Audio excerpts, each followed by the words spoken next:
வந்து அடுத்தது என்ன சொல்றாருன்னா திக்பிரமம்னு ஒண்ணு சொல்லணும். இது எல்லாமே திக்பிரமம் அப்படிங்கிறது என்னன்னா ஒரு திக்கு, ஒரு திக்க வந்து வேறு திசையாக என்றது திக்பிரமம். திக்பிரமம் அப்படிங்கிறது நமக்கு திடீர்னு வந்து ராத்திரி நம்ம ஏதோ ஒரு புது இடத்துல போய் எழுந்து உட்காந்து நம்ம எங்க உட்காந்துருக்கோம்னு நம்ம முழிப்போம். இது என்ன இடம், புதுசான ஒரு இடத்துல, அதெல்லாம் தான் திக்பிரமம். அந்த திக்கு வந்து நம்ம எந்த திசை ஒண்ணுமே தெரியாம ஒரு நடுவுல போயிட்டு இருக்கும்போது இது வடக்கா எங்க போகணும், வடக்கா கிழக்கா தெற்கா மேற்கான்னு கூட தெரியாமதெல்லாம் வந்து திக்பிரமம் அப்படின்னு சொல்லப்படுது. இந்த திக்குகளை வந்து ஒரு தனி திரவியமா விசிஷ்டாத்வைத சித்தாந்தத்துல அதை ஏத்துக்கவே இல்லை. திக்குங்கிறதுக்கு ஒரு தனி அந்தஸ்தே ஃபர்ஸ்ட் ஆஃப் ஆல் கொடுக்கவே இல்லை. அது ஒரு தனி திரவிய அந்தஸ்து கூட அதுக்கு கொடுக்கவே இல்லை. ஏன்னா திக்குங்கிறது வந்து ஒரு வஸ்துவை அபேட்சித்து ஏற்படுவதாக அதை ஒரு தனி திரவியமாக கொள்ள வேண்டியது இல்லைங்கிற. ஏன்னா எல்லாமே வந்து ஒரு வஸ்துவை வச்சுதான் அந்த டைரக்ஷன்ல நம்ம சொல்லுவோம். இப்ப வந்து நம்ம நிக்கிறோம், ஒருத்தர் வழி கேட்கிறார், நம்ம வந்து நம்ம இடத்துல இருந்து இந்த இப்படி இடதுகை பக்கமா போ வலதுகை பக்கமா போ அப்படின்னு நம்ம வந்து நம்ம வழி கேட்கும் போது இப்படி போ அப்படி போன்னு நம்ம டைரக்ஷன் சொல்லுவோம். இதுவே நம்ம திரும்பி நின்று இருந்தோம்னா நம்மளே வந்து அது ஆப்போசிட் ஹவுஸ்ல நின்று இருந்தோம்னா நம்ம ஒரு ஸ்ட்ரீட்ல ஒரு பக்கமா நின்று இருப்போம். அப்படி நிற்கும்போது நம்ம அவ ஏதோ ஒரு வழி கேட்கிறா, அப்போ அது வந்து லெப்ட் சைடா போ அப்படின்னு அல்லது ரைட் சைடா போ. இதுவே நம்மளே வந்து ஒரு ஆப்போசிட் சைட்ல நிக்கிறோம், நம்ம இடத்த விட்டுட்டு நம்ம ஆப்போசிட் சைட்ல ஒரு 1 hour கழிச்சு நம்ம ஆப்போசிட் சைட்ல நிக்கிறோம். அப்போ ஒருத்தர் அதே இடத்துக்கு வழி கேட்டா நம்ம என்ன சொல்லணும், ரைட் சைட்ல போகணும், நம்ம வலதுகை பக்கமா போவோம். முதல்ல நின்று இருந்தப்போ இடதுகை பக்கமா போன்னு சொன்னோம். இப்போ நம்ம ஆப்போசிட் சைட்ல நிற்கும் பொழுது வலதுகை பக்கமா போங்க.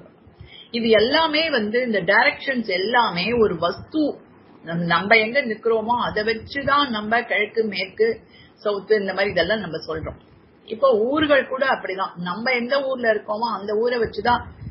இப்போ வந்து சென்னையில இருக்கிறவளுக்கு வந்து திருப்பதி எங்கன்னு கேட்டா நம்ம என்ன சொல்லுவோம்னா நமக்கு வடக்கா இருக்குன்னு சொல்லுவோம், ஸ்ரீரங்கம் எங்கன்னு கேட்டா தெற்க இருக்கு அப்படின்னு சொல்லுவோம். இப்ப இதுவே வந்து ஸ்ரீரங்கம் வந்து தெற்க இருக்குன்னு சொல்லி, இப்ப இதுவே ஆழ்வார் திருநகர்ல இருக்கிறவளுக்கு ஸ்ரீரங்கம் எங்கன்னா வடக்க இருக்கு. இது எல்லாமே அவாவா இருக்கிற இடத்த வச்சுதான் அவ வந்து ஒவ்வொரு டைரக்ஷனா மாத்தி மாத்தி சொல்லும். ஸ்ரீரங்கம் உண்மையாவே அப்ப வடக்க இருக்கு, ஆழ்வார் திருநகர் இருக்கிறவளுக்கு வடக்க இருக்குமா, சென்னையில இருக்கிறவளுக்கு தெற்க இருக்கு. உண்மையா அந்த டைரக்ஷன்ஸ் எல்லாம் வந்து நம்ம இருக்கிற இடத்த வச்சுதான் சொல்றோம். அதனால திக்கு என்பது ஒரு வஸ்துவை அபேட்சித்து ஏற்படுவதாக நம்ம இருக்கிற இடம் அதை வச்சுதான் அந்த திக்குகள்லாம் நம்ம சொல்றோம். அதனால இது வந்து ஒரு தனி திரவியமா ஏற்றுக்கொள்வதில்லை. ஏன்னா ஒரு திக்குலயே எல்லா திக்கும் இருக்கு. ஒருத்தருக்கு அது தெற்கா இருக்கும், ஒருத்தருக்கு அது வடக்கா இருக்கும், ஒருத்தருக்கு அது மேற்கா இருக்கும், ஒருத்தருக்கு அது கிழக்கா இருக்கும். ஒரே இடமே இப்ப திருக்கண்ணபுரத்துல இருக்கிற அவளுக்கு இது வந்து ஸ்ரீரங்கம் வந்து அப்போ அவளுக்கு என்னன்னா இது மேற்கும்பா. இந்த மாதிரி ஒரே ஊரே ஒவ்வொருத்தர்களுக்கு இது கிழக்கும்பா, இது தெற்கும்பா, இது மேற்கும்பா, ஒரு வடக்கும்பா, அந்த மாதிரி இப்ப எல்லாமே எல்லா டைரக்ஷன்லயுமே அவைலபிளா ஆயிடும். அதுதான் இங்க சொல்ல. ஒரு இடமானது அதற்கு மேற்கே உள்ள ஒரு வஸ்துவை முன்னிட்டு பார்க்கும்போது கிழக்காகிறது, அதற்கு கிழக்கே உள்ள மற்றொரு வஸ்துவை முன்னிட்டு பார்க்கும் பொழுது அதுவே மேற்காகிறது. இப்படி ஒரு திக்கிலேயே மற்ற திக்குகளும் இருக்கிறபடியால் திக் பிரமத்திலும் உண்மை உள்ளதுங்கிற. இது எப்படின்னா எல்லா திக்கும் வந்து எல்லா திக்குலயும் ஒரு திக்குல எல்லா திக்குமே இருக்கும். ஏன்னா ஒரே வஸ்துவே வந்து தெற்க இருக்கும், ஒரு வஸ்து கிழக்க இருக்கிற மாதிரி. ஒரு ஊரே ஒரு சில பேருக்கு தெற்கா இருக்கிற மாதிரி இருக்கும், ஒரு சில பேருக்கு அது கிழக்கா இருக்கிற மாதிரி இருக்கும், ஒரு சில பேருக்கு அது வடக்குல இருக்கிற மாதிரி இருக்கும், ஒரு சில பேருக்கு அது மேற்க இருக்கிற மாதிரி இருக்கும். அதனால என்னன்னா ஒரு திக்குலயே எல்லா திக்கும் இருக்கு. இப்படி ஒரு திக்கிலேயே மற்ற திக்குகளும் இருக்கிறபடியால் திக் பிரமத்துல உண்மை அவனுக்கு வந்து ஏதோ திக் பிரமம் ஏற்பட்டு இது எந்த வழி, இது வந்து இது மேற்க போறதா வடக்க போறதா இது கிழக்க போறதான்னு ஒரு நட்டனோடு வீதியில ஒருத்தன் நின்னுண்டு அந்த மாதிரி அவன் யோசிக்கிறான்னா அவனை பாரு யாரும் இது வந்து ஏன் அப்படி யோசிக்கிறான்னு கேட்க முடியாது. ஏன்னா அவன் யோசிக்கிறது சரியானதுதான் அப்படின்னு சித்தாந்தம்.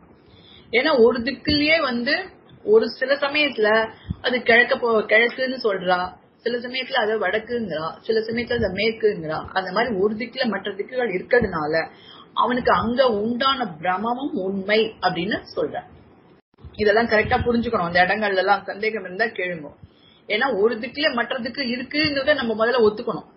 ஏன்னா ஒரு வஸ்துவே வந்து ஒரு ஊரே ஜஸ்ட் நீங்க வந்து இந்த மாதிரி ஸ்ரீரங்கத்தை மட்டும் வச்சுக்கோங்க. அது ஒரு சிலருக்கு வடக்குல இருக்கும், ஒரு சிலருக்கு கிழக்க இருக்கும், ஒரு சிலருக்கு மேற்க இருக்கும், ஒரு சிலருக்கு வடக்கா இருக்கும். அந்த ஒரு ஊர் அப்ப அந்த ஊர் அப்படி இப்படி நகர்ந்து போறதான்னா இல்ல. அது எல்லாமே அவர்களுடைய இருப்பிடத்தை வச்சு இந்த ஊர்கள் மாறுறது.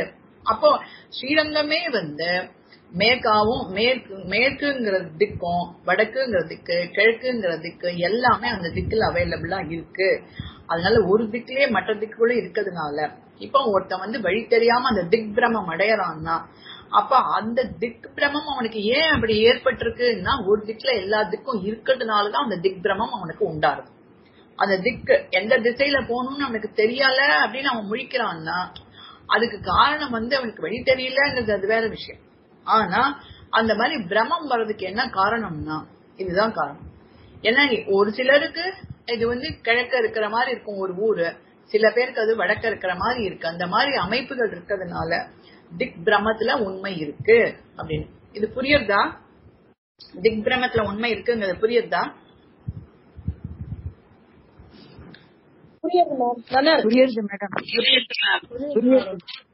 அத கொஞ்சம் நிதானமா நீங்க எல்லாம் என்ன பண்ணணும்னா போய் உட்காந்து அதுக்கப்புறம் பாடெல்லாம் முடிஞ்சதுக்கு அப்புறம் இதெல்லாம் யோசிச்சு பாருங்க.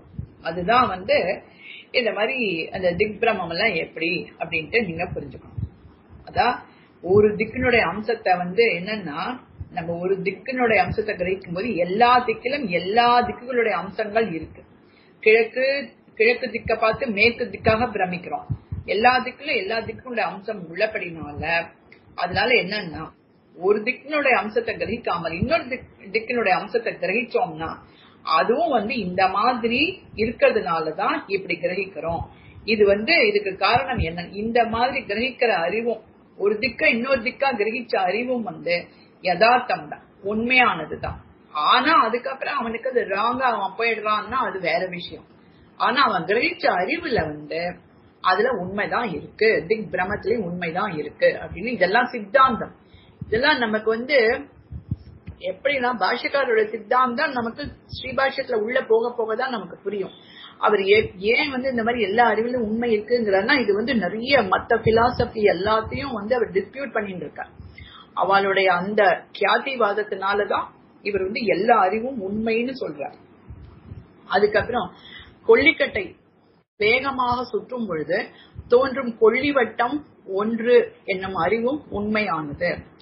ஒரு கொல்லிக்கட்டையை வந்து ஒருத்தன் கையில வச்சுட்டு வேகமா சுத்துறான். அது எப்படின்னா அவனுக்கு ரவுண்டா தெரியுது, ஒரு பெரிய ஒரு வட்டமான கொல்லி மாதிரி தெரியுது. அப்போ அந்த இடத்துல சக்கரமா இல்ல, வேகமா சுற்றும் போது சக்கரமா இருக்கு, அந்த நெருப்பு சக்கரமா தெரியுது. அறிவு வந்து இல்லாத சக்கரத்தை விஷயீகரிக்கிறான். அப்போ அந்த இடத்துல வந்து இல்லாத சக்கரத்தை விஷயீகரிக்கிறது இது எப்படி யதார்த்தம் ஆகும் அப்படின்னு கேட்க. அந்த இடத்துல வட்டமான கொல்லியே இல்லையே, அவன் கையில வெறும் கொல்லிக்கட்டை மட்டும்தானே வச்சுருக்கான், இது எப்படி வட்டமா தோன்றது? இந்த அறிவு வந்து எப்படி யதார்த்தம் உண்மையானதுன்னு எப்படி சொல்ல முடியும் அப்படின்னா ஒரே கொல்லிக்கட்டை சுற்றப்படும் பொழுது அதுக்கு என்னன்னா ஒரு அந்த ஆகாசத்துல ஒவ்வொரு பிரதேசத்தோட அவனுக்கு அதுக்கு சேர்க்கை ஏற்படும். அந்தந்த அது வந்து அந்தந்த தேசத்தோட அதுக்கு வந்து சேர்ந்திருக்க அந்த கொல்லி அதாவது வேகமா அவன் சுத்தும் பொழுது என்னன்னா இந்த ஆகாசத்துல வந்து அந்த அடுத்தடுத்து அவன் வேகமா சுத்தும் பொழுது அடுத்தடுத்த பிரதேசத்தோட அந்த கொல்லிக்கட்டைக்கு ஒரு சேர்க்கை ஏற்படும். அப்போ அந்த பிரதேசங்கள்ல வேகமா அந்த கொல்லிக்கட்டை போகும் பொழுது அந்த அடுத்தடுத்த பாயிண்ட்டுக்குள்ள அந்த டிஸ்டன்ஸ வந்து நம்ம கண்ணு கிரகிக்காமல் அதனால என்ன பண்றோம்னா அந்த கொல்லிக்கட்டையினுடைய அது வேகமா நமக்கு கண்ணுல உண்டாருது. வேகமா பெரிய வட்டமான ஒரு நெருப்பு வட்டம் தான் நமக்கு தெரியும். ஏன்னா அது ஆகாசத்துல அப்படி சுத்தும் பொழுது வேகமா சுத்துறதுனால அந்த ஆகாசத்தினுடைய இடைவெளி அந்த கொல்லிக்கட்டை ஒரு பாயிண்ட்ல இருந்து இன்னொரு பாயிண்ட்டுக்கு போகும்போது அந்த கேப்ப வந்து நம்மளால கிரகிக்க முடியாது. அதனால வந்து எப்படி கிரகிக்கிறோம்னா அந்த பிரதேசங்களுடைய இடைவெளியை கிரகிக்காம அந்த கொல்லிக்கட்டை தான் வேகமா போறது மாதிரி நம்ம கிரகிக்கிறதுனால இது வந்து நெருப்பு சக்கரம் மாதிரி நமக்கு தெரியுது. வேகமாக அது வந்து அந்த சேர்க்கைகள் ஏற்படுறது. அந்த நெருப்பு அந்த கொல்லிக்கட்டையோட சேர்க்கைகள் அந்த பிரதேசங்களோட வேகமா ஏற்படுறதுனால அந்த கிரமம் அந்த கேப் நம்மளால அத கிரகிக்கப்பட முடியல. ஆகையினால அந்த கொல்லி சக்கரமும் ஒரு யதார்த்தம் தான். அவன் என்ன கேக்குறான், இல்லாத ஒரு கொல்லி சக்கரம் அந்த வேகமா சுத்தம் கொல்லி வட்டம், அது ஒரு பெரிய ரவுண்டா அந்த பிளேம் நமக்கு தெரியுது.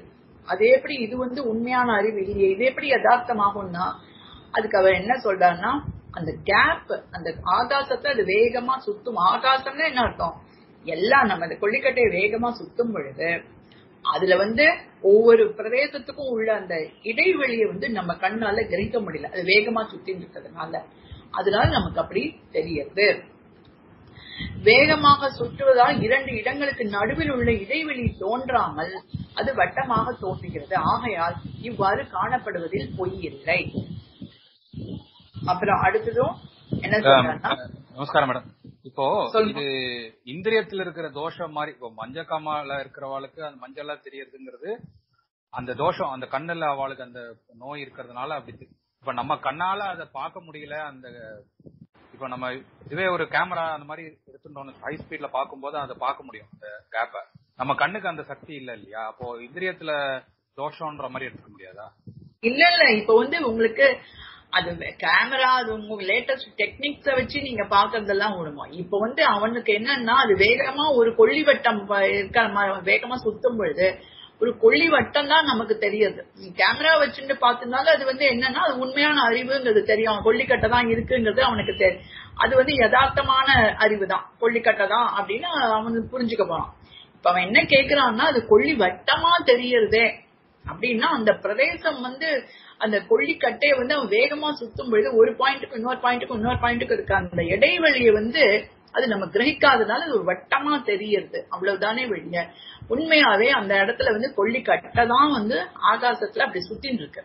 ஆனா சுத்தும் பொழுது அந்த இடைவெளி நம்மால கிரகிக்கப்பட முடியலையே வெளிய. அந்த இடத்துல கொல்லியே அந்த மாதிரி வட்டமா தெரியறது ஒண்ணும் பொய்யான அறிவு இல்லை அப்படின்ட்டுதான் அவன் நிரூபிக்கிறான். இது நம்ம லேட்டஸ்ட் டெக்னிக் கேமரா வச்சுட்டு அந்த இதெல்லாம் நம்மளால நிரூபிக்க முடியும்னா அது உண்மையான அறிவு தான்.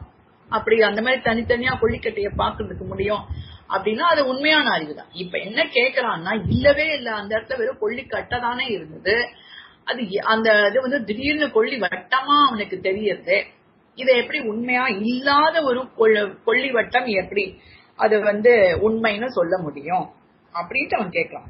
இப்ப இதெல்லாம் எப்படி புரிஞ்சுக்கணும்னா, நமக்கு ஒரு தோற்றம் உண்டாருது, அந்த தோற்றம் நமக்கு அது உண்மையாவா பொய்யா அப்படின்ட்டு அவருக்கு கேட்கின்றார். என்னெல்லாம் தோன்றதோ அதெல்லாம் அறிவுக்கு நமக்கு விஷயம் ஆயிடுதா இல்லையா? கொல்லி வட்டம்னா ஒண்ணு நமக்கு அந்த இடத்துல அறிவுக்கு விஷயம் ஆயிடுதா இல்லையா, அதுதான் அவர் சொல்றார். எதெல்லாம் நம்ம அறிவுல தோன்றுகிறதோ அது எல்லாம் யதார்த்தம் அப்படிங்கிறதுதான் இந்த சித்தாந்தம். அறிவுக்கு விஷயம் ஆகணும். அது அசத்து அப்படின்னு இருந்தா அது தோன்றவே தோன்றாது. சத்தா இருந்த சத்யாத்தவாதினா சத்து உண்மையான விஷயங்கள் தான் நம்ம அறிவுக்கு விஷயமாகும். அதுக்கு அப்புறம்தான் அது நிரூபிக்கப்படணும்னு போகும் பொழுது அது நமக்கு உபயோகம் இல்லையா அப்படிங்கிறது அது வேற விஷயம். நிரூபிக்க முற்படும் பொழுது அது தவறா ஆகலாம். ஆனா முதல்ல நமக்கு தோன்றின தோற்றம் உண்மைதான். அதுதான் ஜபா குசுமம்ங்கிறது அந்த கண்ணாடியில நமக்கு ரெட்டா இருக்கு அப்படிங்கிறது அந்த கண்ணாடி இல்லாம வேற வஸ்துக்கள்ல ரெட்டா தெரியாது. அப்படி இதெல்லாம் பொய் அறிவுகளா இருந்தா எல்லா இடத்துலயும் உங்களுக்கு அந்த ரெட் கலர் தெரியறதா இல்லையே.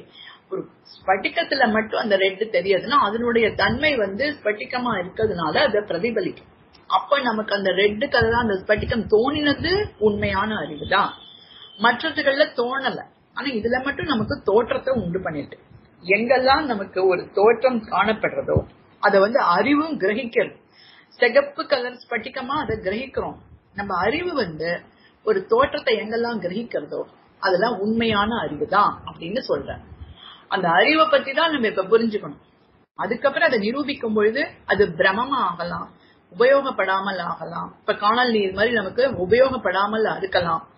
அது சிப்பியில வெள்ளிய பார்த்து அது நமக்கு பிரமமா ஆகலாம். ஆனா முதல்ல உனக்கு தோணின அறிவு இந்த மாதிரி அது உண்மையான அறிவு தான். அந்த அறிவு தோன்றின தோற்றம் உண்மையானதுதான். அப்படின்ட்டு நம்ம கண்ணு கிரகிச்ச அறிவு வந்து உண்மையானதுதான் புரிஞ்சுக்கணும். அதுக்கப்புறம் அதை நிரூபிக்கும் அது தவறா என்ன, அது பிரயோஜனமா இல்லையா அப்படிங்கிறது அடுத்த பாயிண்ட். இப்ப முதல்ல நமக்கு தோற்றம் உண்டா இல்லையா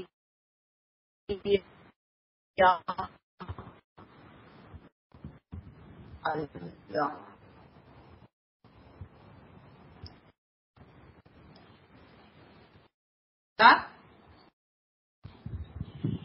புரியுது மேடம். தேங்க்யூ. ஹலோ, புரியுது மேடம். அதுதான் தேங்க்யூ. எல்லா அறிவும் அந்த பாயிண்ட் திருப்பி நான் காமிக்கிறேன் பாருங்க. எல்லா அறிவிலும் உண்மை இருக்கிறது. இந்த 44 பாயிண்ட் பாத்துக்கணும் எப்பவுமே. எல்லா அறிவிலும் உண்மை இருக்கிறது அப்படின்ட்டு இத முதல்ல ஞாபகம் வச்சுக்கணும். அவர் வந்து நமக்கு உண்டான அறிவுகள்ல உண்மை இருக்கு. சத்யாதி பட்சம், சத்யாதினா உண்மை அறிவு அப்படின்னு அர்த்தம். அதுக்கப்புறம் தான் அதை நம்ம நிரூபிக்க புகுங்கால் அது தப்பா ரைட்டா பிரயோஜனமா இல்லையாங்கிறது அது வேற விஷயம். ஃபர்ஸ்ட் நீ கிரகிச்சது உண்மைதான் அப்படின்னு சொல்ற. கண்ணாடியில முகத்தை பார்க்கும் பொழுது முகம் தோன்றுவது உண்மை அறிவை. இப்ப கண்ணிலிருந்து வெளியில வைக்கூடிய நயன ரஷ்மிகள் பொருள்களை அறியும் கண் கிரணங்கள் கண்ணாடியில பட்டது ஸ்வச்சமா இருப்பதனால திரும்பி வருகிறது. முதலில் கண்ணாடியை பார்த்து அதுக்கப்புறம் பிறகு முகத்தை பார்க்கின்றன. இந்த செயல்கள் வெகு சீக்கிரத்தில் நடக்கிறபடியால் கண்ணாடிக்கும் முகத்துக்கும் நடுவில் உள்ள இடைவெளி தோன்றுவது இல்லை. ஆகையால் பார்ப்பவன் கண்ணாடியில் முகம் இருப்பதாக எண்ணுகிறான். இதுவும் எப்படி, நம்ம கண்ணாடியை வந்து ஒரு வஸ்து மாதிரிதான் பாக்குறோம். முதல்ல கண்ணாடி வந்து இப்ப எப்படி நம்ம ஒரு சோத்தை பாக்குறோம், ஒரு சுவரை மற்ற பொருள்கள்லாம் எப்படி பாக்குறோமோ அதே மாதிரிதான் கண்ணாடியும் நம்ம பாக்குறோம்.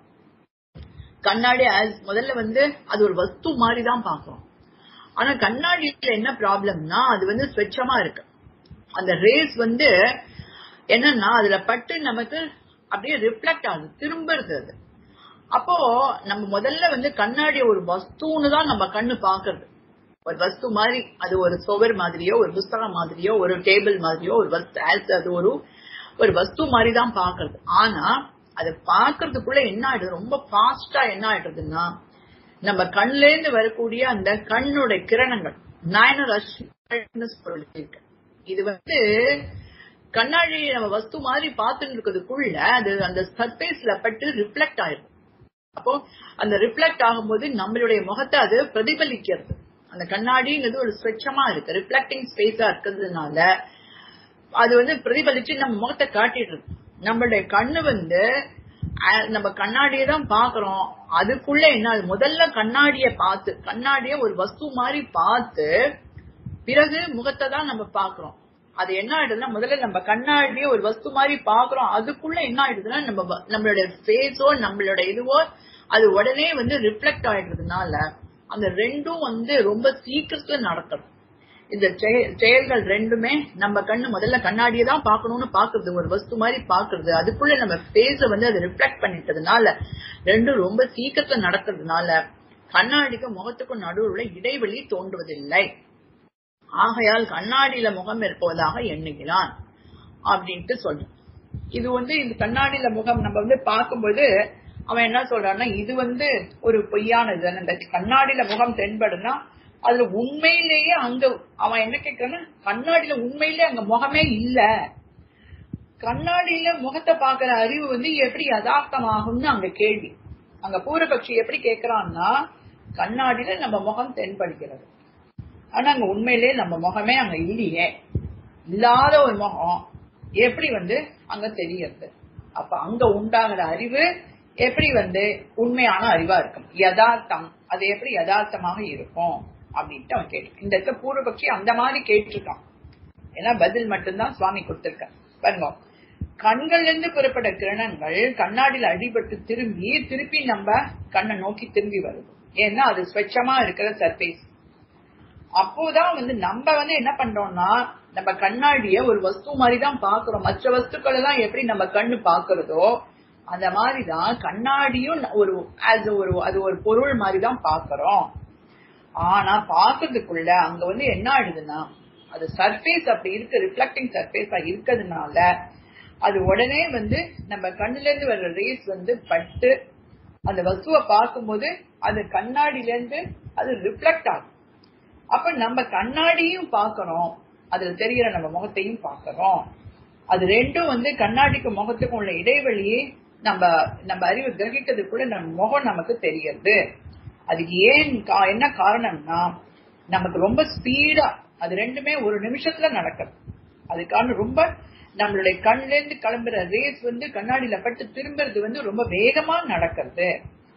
அதனாலதான் அங்க நம்மளுடைய முகத்தை கிரகிக்கிறது, கண்ணாடிய பாக்குறது, கண்ணாடியினுடைய அந்த கண்ணாடிங்கிறது ஒரு வஸ்து மாதிரி பாக்குறது, அதுல தெரிகிற நம்ம முகத்தை பாக்குறது, ரெண்டு அறிவும் வேகமா நடக்குது.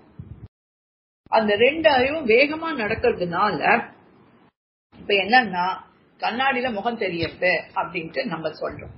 அவன் என்ன கேட்கலாம் அந்த இடத்துல அப்படின்னா, இல்லாத முகம் அங்க தெரியுது, ஆக்சுவலி அங்க உண்மையில முகமே இல்ல, அங்க போய் இப்படி முகம் தெரியுது, அப்ப அந்த அறிவு நீ எப்படி உண்மை அறிவுன்னு சொல்லலாம் அப்படின்னு கேட்டா இதுதான் காரணம். ஏதாவது சந்தேகம் இருந்தா கேளுங்க.